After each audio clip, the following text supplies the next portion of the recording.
चलो हम अगले पायदान पर चलते हैं। आज का जो सूत्र है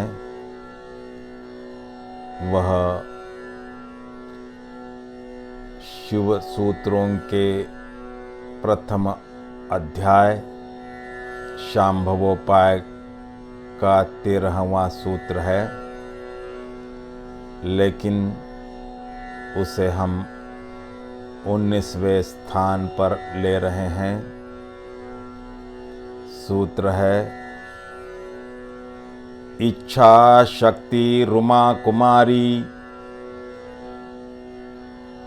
यह एक और रहस्य का प्रकटीकरण है। इस सूत्र में उतरने से पहले, सूत्र की गहराई समझने से पहले एक मंत्र जो इस प्रकार है। मृत्युंजय महादेव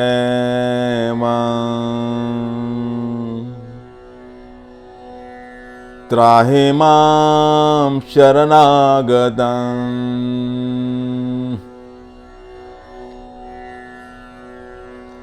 जन्म मृत्यु जरा रोगै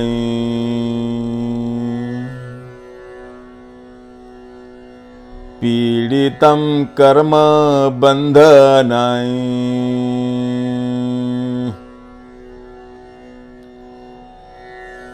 ओ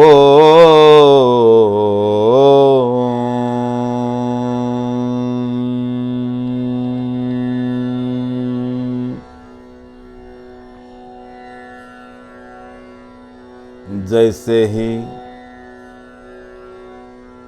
किसी गुरु के माध्यम से, किसी योगी के माध्यम से, किसी आत्मवान व्यक्ति के माध्यम से, किसी जानकार के माध्यम से हमें पता चलता है कि हम जन्म मृत्यु के फेरे में बुरी तरह फंसे हुए हैं, जन्मों जन्मों से फंसे हुए हैं और इससे बाहर निकला जा सकता है। बाहर जाने का मार्ग है।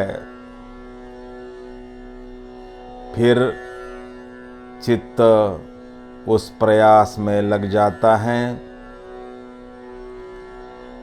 यह विचार कि मुझे इस जन्म मृत्यु बुढ़ापा रोग और कर्मों के बंधन के इस काल चक्र के बाहर निकलना है, वही इच्छा शक्ति बन जाता है। और फिर विचार को वस्तु में रूपांतरित करने का प्रयास शुरू हो जाता है। रोम रोम उस इच्छा शक्ति से भर जाता है। बाहर के प्रकाश की किरण और उसकी खबर मिलते ही चित्त उसकी ओर जाने के लिए उत्सुक हो जाता है। तमसो मा ज्योतिर्गमय, अंधकार से प्रकाश की ओर जाने के लिए प्राण प्राण आंदोलित हो उठते हैं और उसी का नाम इच्छा शक्ति है। यह इच्छा शक्ति प्रगल्भ, प्रकांड, प्रबल, प्रखर बनकर संकल्प में रूपांतरित हो जाती है। शिव जी की यह जो भाषा है, वसुगुप्त की यह जो भाषा है, इसमें जो इच्छा शक्ति है उसी को कृष्ण मुमुक्षा कहते हैं।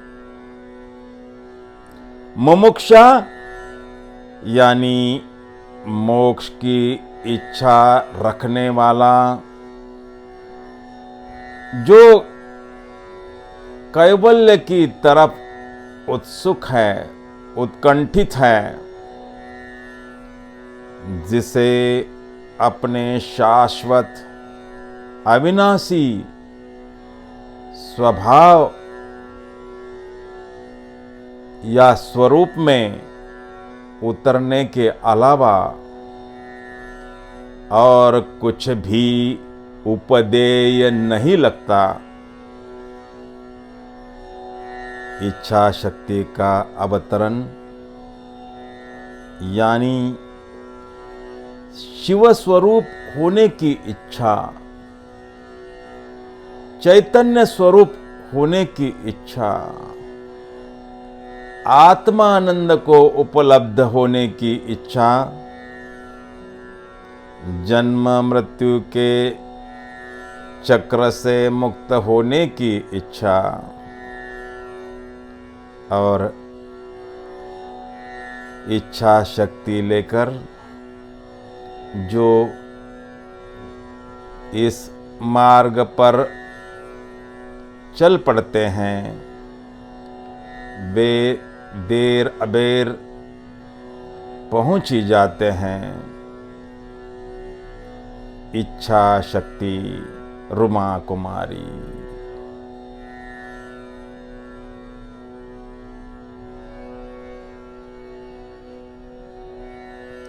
इच्छा शक्तिर उमा कुमारी।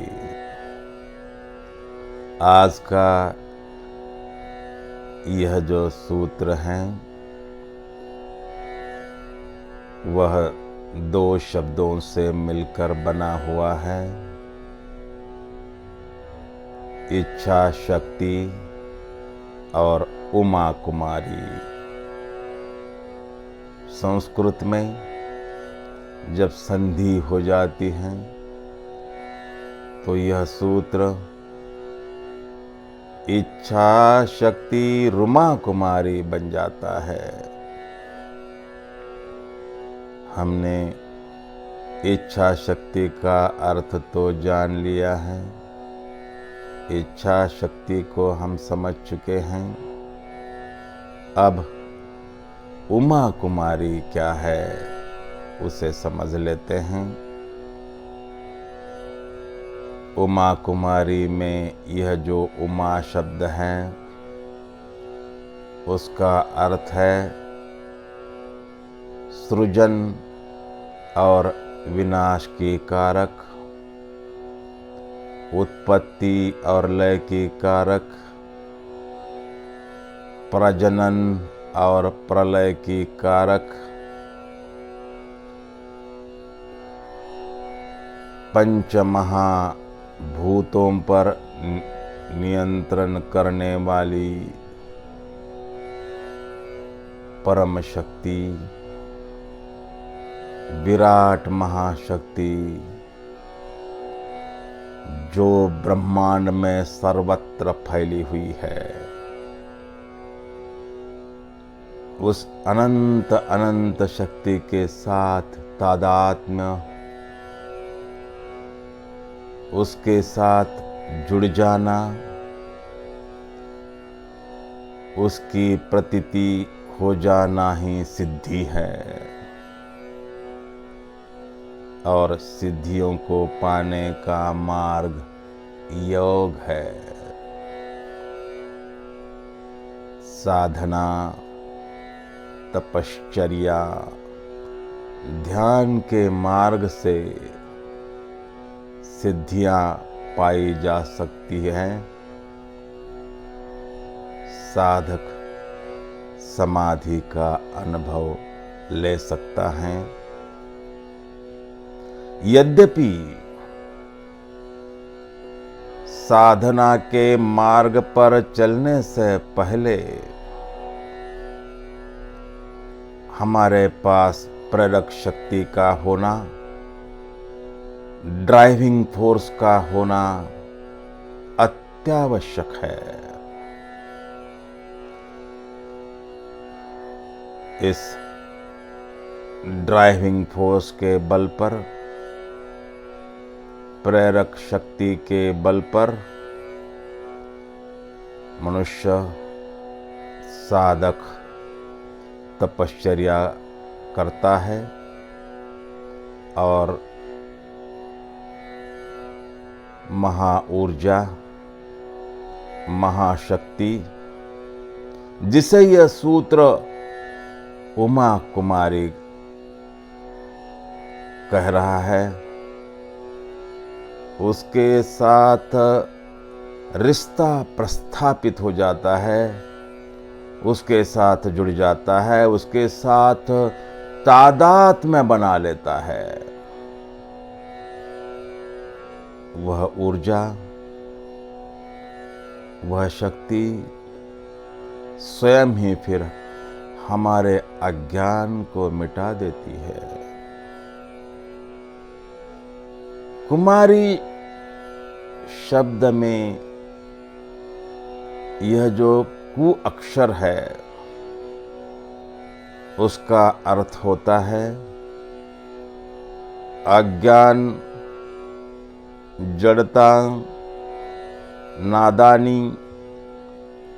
और मारी शब्द का अर्थ होता है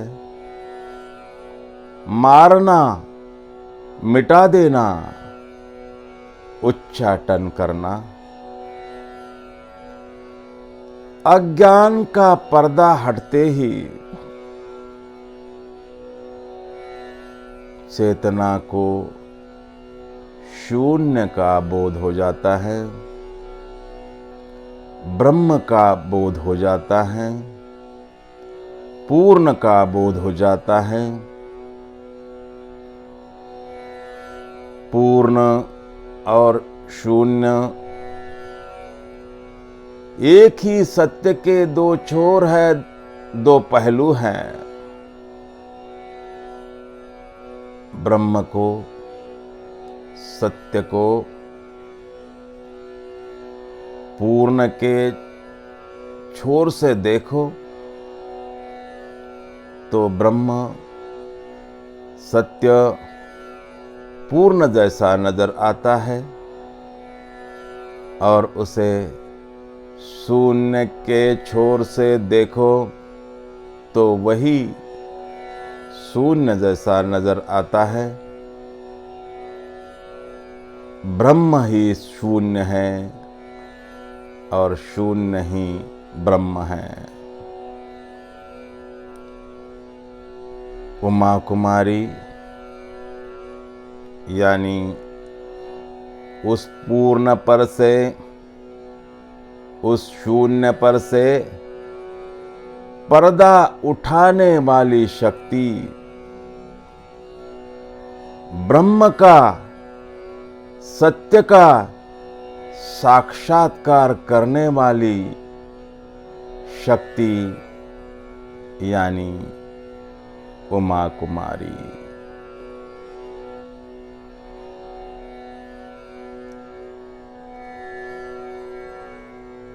हमारे भीतर अपार और अनंत शक्ति का वास है,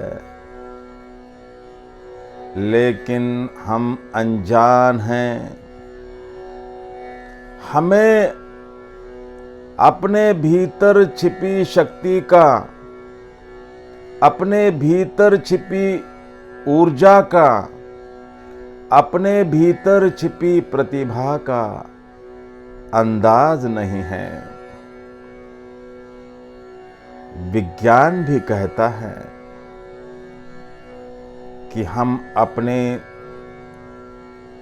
दिमागी क्षमता का मात्र 15% तक हिस्सा ही अपने जीवन में उपयोग में लाते हैं। बाकी 85% हिस्सा अनयूज्ड रह जाता है, उसका हम अपने जीवन में उपयोग नहीं कर पाते, वह हिस्सा अचेतन रह जाता है। मैंने सुना एक घर में एक पुरानी वीणा पड़ी हुई थी, अंगड़ खंगड़ वस्तुओं की तरह। उनकी अतीत की पीढ़ी में कोई होगा जो उसे बजाता था, लेकिन सांप्रत पीढ़ी में ऐसा एक भी सदस्य नहीं था जो उसे बजा सके। अब वह वीणा मात्र एक पुरानी याद बनकर रह गई थी, मात्र एक शोभा की वस्तु बनकर रह गई थी। अन्य पुरानी चीजों की तरह जंग खा रही थी। जंग खाने वाली वस्तु शोभा भी क्या बढ़ाएगी। अब तो वह एक उपद्रव का साधन बनकर ही रह गई थी, समझो। घर के बच्चे उसकी तारों को छेड़ते तो कोलाहल हो जाता, उसे कोई गिरा देता, बिल्ली उस पर चलती तो घर में शोरगुल हो जाता। घर में काम करने वाले नौकर थे, उनके हाथों से कभी गिर जाती तो आवाज हो जाती, शोरगुल हो जाता, नींद में भी बाधा आ जाती।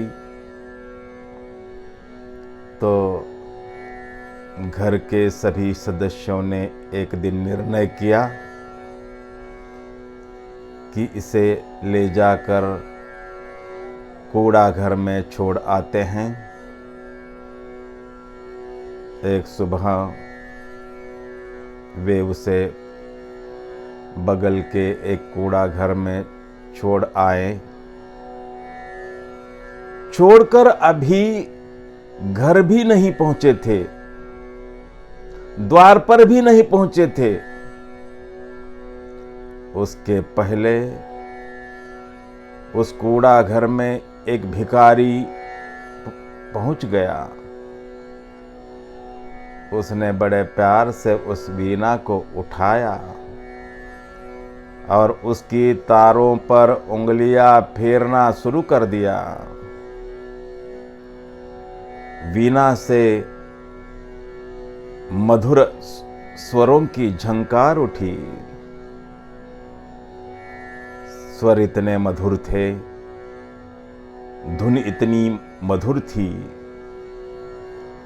कि सुनने वाले के हृदय भी तरंगायित हो गए, तल्लीन हो गए, सब चकित हो गए। अब रुकना मुश्किल था, चले गए कूड़ा घर की ओर। फिर उनकी समझ में यह नहीं आ रहा था कि यह चमत्कार कैसे हो गया। हमने तो निरुपयोगी वस्तु समझकर फेंक दिया था, उससे इतने मधुर स्वर कैसे पैदा हो रहे हैं। जाकर उन्होंने देखा तो भिखारी उसे बजा रहा था। उन्होंने उस भिखारी से पूछा, भाई तुम्हें यह कैसे पता चला कि इस वीणा में इतने मधुर स्वर छिपे हुए हैं। उस भिखारी ने विनम्रता से कहा, महानुभाव, स्वर वीणा में नहीं वरन उसे बजाने वाले वादक की उंगलियों में होते हैं। स्वर हमारे भीतर छिपे हैं, लेकिन हम अनजान हैं। शक्ति हमारे भीतर पड़ी है, प्रतिभा हमारे भीतर पड़ी है, लेकिन हमें उसका अंदाज नहीं है, लेकिन हमें उसका एहसास नहीं है। उस शक्ति के, उस उमा के सक्रिय हो जाते ही, उसके साथ तादाद में हो जाते ही समाधि आ जाती है। हमारा सारा अज्ञान मिट जाता है, हमें आत्मबोध हो जाता है, आत्मानुभूति हो जाती है, हमें अपने भीतर के शिवत्व का साक्षात्कार हो जाता है।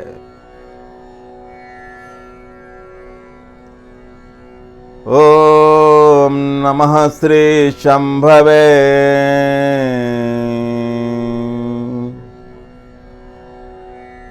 स्वात्मानंद प्रकाश वपुषे।